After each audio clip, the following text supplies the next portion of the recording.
కోరుకున్నవాడే తగువేళ చూసి జత కూడే సుముహూర్తం ఎదురైనది అందమైన ఈడే అందించమంటూ దరిచేరే సందేశం ఎదవిన్నది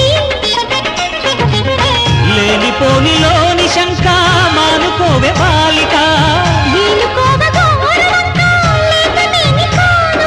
పులుక రసగుళిక కళలులుక తగు తరుణము దొరికెనుగా ఘాటైన ప్రేమ ఘటన దీటైన మేటి నటన ఆనందం చిందించలే నా అందం నీ వశమాయలే తెగమరుగిక తొలగునులే